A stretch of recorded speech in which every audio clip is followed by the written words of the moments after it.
Good morning. Send a mobile app alert and we will be good to go here. I'm just going to do an update on where the cold front is.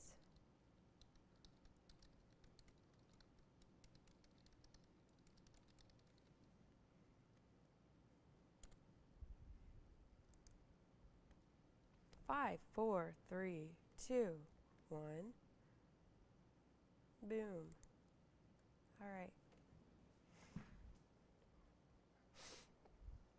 Hop up on the wall here.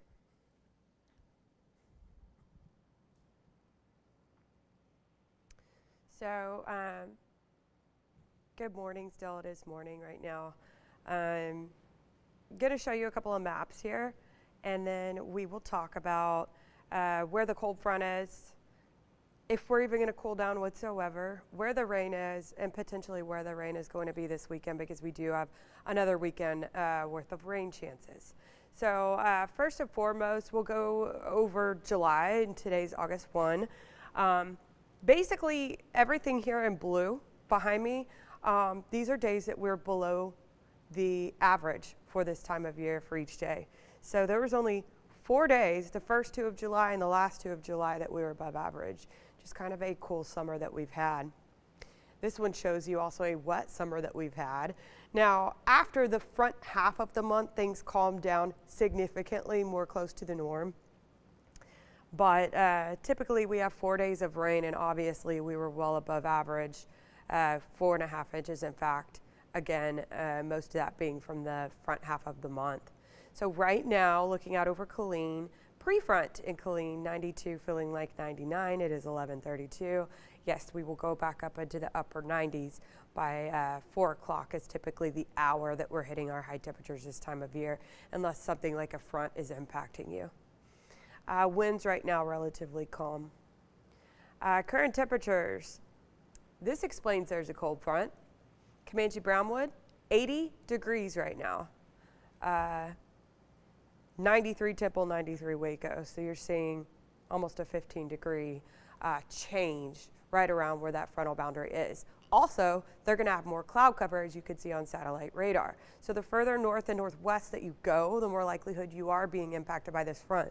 And if it happens before we hit peak daytime heating, there could be quite the difference between who ends up staying in the upper 80s near 90 today and who is inching close to 100 degrees this afternoon. You see the light greens here right around where that boundary is into North Texas, with the exception of this non-severe thunderstorm up near Wichita Falls. Most of this, if it's hitting the ground, is kind of like a drizzle or very light rainfall. Nothing too heavy quite yet on radar. You can see we have the moisture and lift in place for sure for scattered activity on radar through this evening. Today's rain chance is as good as tomorrow's now. It was looking like today's may be a little bit lower, but because the front is blasting through, I'd say half of our counties by this afternoon, I do think that we are going to see potentially even more rainfall today than tomorrow. That's going to be heavily dependent on where you're at and what this front decides to do over the next 24 hours. So light showers right now in our far northern counties. You can see that front is lagging across basically our northern line of counties. Getting some storms up near Wichita Falls. I think this is interesting right here. It's 70 degrees up in Amarillo right now. Super jealous of them. They always have dry air in place, or I shouldn't say always, like 90% of the time. It is so dry out there in the Panhandle, and it is so nice when it's not humid and you're 70 degrees. It feels just fresh when you step out. Not so fresh, 91 in Corpus. So I always like to pull up this state map, especially when we have the stronger cold fronts in fall, and you can see that like 45-degree difference between way up here and way down here. But yeah, you can see that the front is causing for like a 15-degree difference. So high temperatures this afternoon, most of us mid-90s, is going to be heavily dependent on radar this afternoon, especially during peak daytime heating. Again, yes, we do have that rain chance for today. So let's go over that really quick, just a couple more minutes. Futurecast, noting this is where you watch the time right here where I'm pointing. So not much on radar right now. Light showers far north. Fast forward to later this afternoon, we've got a stationary front.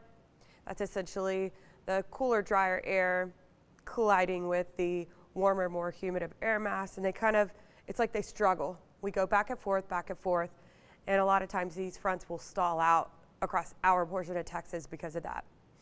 We've got enough lift and moisture in place, 2 ingredients you need for thunderstorm activity to form, and boom, right around 4, 5, 6, I think we start to see isolated showers and thunderstorms on radar to scattered showers and thunderstorms on radar. Fast forward, that was at like 4 to 10, and we've still got some thunderstorms on radar.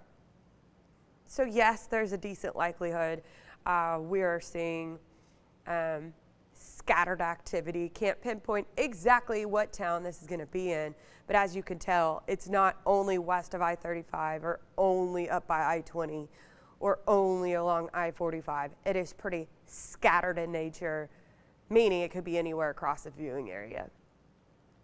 We go into tomorrow morning, remaining mostly dry throughout the morning hours.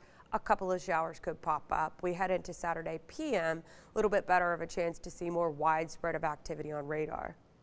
Now, if for some reason you're going to northeast Texas, basically east of Dallas towards Sulphur Springs, surrounding areas, I do want to note that they have a decent shot of seeing thunderstorms that are lingering and causing flash flooding issues. Most of us, we're good to go on that front here in our counties and portion of Texas. In terms of high temperatures, another thing everyone keeps asking me this week, like, oh, we're getting a cold front, yay. Y'all, we're still going to be like 95 degrees, most of us tomorrow afternoon. So at least it won't be 100, but no, I don't think many of us stay in the 80s tomorrow. It is still going to be hot with scattered activity on radar, both today and tomorrow. Sunday, I kept a 10% shot of a stray shower, but for the most part, we're dry Sunday. This is a second model. This one is showing a little bit less in terms of coverage than the first one. So oftentimes it will be something like in between the two models that we end up with. This shows scattered activity on radar, particularly later this evening. So did the other model. That means we have a high likelihood of this happening, with the front essentially sagging out across our viewing area, possibly our northern counties. You see all the arrows kind of going back and forth and acting crazy. This is the model trying to pick up where the front's going to be. Also outflow boundaries from thunderstorms that are going to pop up. You could see both models were showing Waco North getting rainfall this evening. So I think there's a very good likelihood of that happening. And then the front will be sagged across our counties. Tomorrow morning likely is situated somewhere along the Brazos Valley. And tomorrow morning, this model actually wants to pick up a little more, but then a little less into tomorrow afternoon and evening, taking the showers and thunderstorms a little further south towards Houston and New Braunfels, San Marcos, those areas.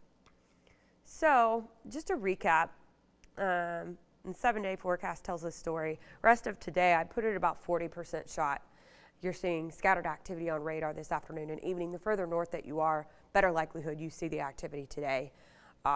Saturday, tomorrow, especially in the PM hours, I do think there's scattered activity on radar. Once again, the severe threat's low. The flooding threat is low. If you're going to northeast Texas, do watch out for more widespread rain totals. Most of us, it's just a little bit. Sunday, still kept that 10%, but a lot of us will stay dry. We do have a chance for the isolated thunderstorms again. And then Monday in the PM hours, again, we'll have a chance. So if you don't get it today, you don't get it tomorrow for some reason, we've got other chances Sunday, Monday, especially Monday PM. After that, it looks pretty dry and middle to upper 90s, very close to the norms for the first week of August. Because, yeah, I can't believe it's August today. That's crazy. One more thing before we go. This is current sea surface temperatures, and I like to show this when we don't have anything out from the National Hurricane Center, and we don't right now. Don't see anything forming over the next 7 days. But this tells you that we are primed up. So we'll continue to update you on the tropics. Right now it's quiet, but sea surface temperatures have gone up significantly over the past couple of weeks. And when a storm does form, it loves warm water like this. So we will continue to update you on the tropics every week. But right now we look good to go for the next week. You guys enjoy your weekend. I hope if you do have outdoor plans, they do not get rained out.